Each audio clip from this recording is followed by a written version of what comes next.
Today we're going to go over how to use tomato clips for indeterminate tomato varieties.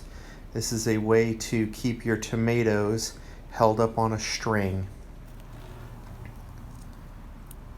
You just clip the back end of the clip in the string, find a branch, and then clip the clasp around the tomato, and that will hold up the tomato vine.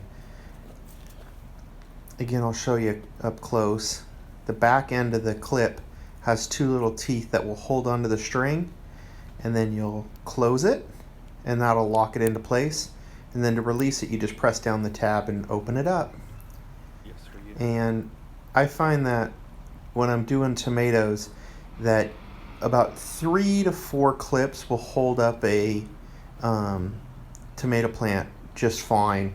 You can get away with less, but I like to do 3 or 4 and then just kind of move them up as the plant gets bigger.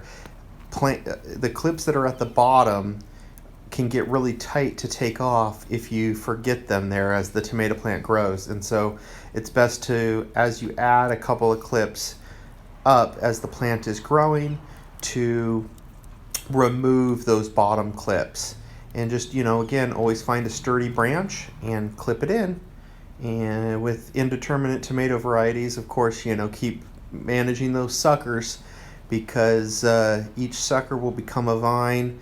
And with this technique, you really just want to grow a single leader.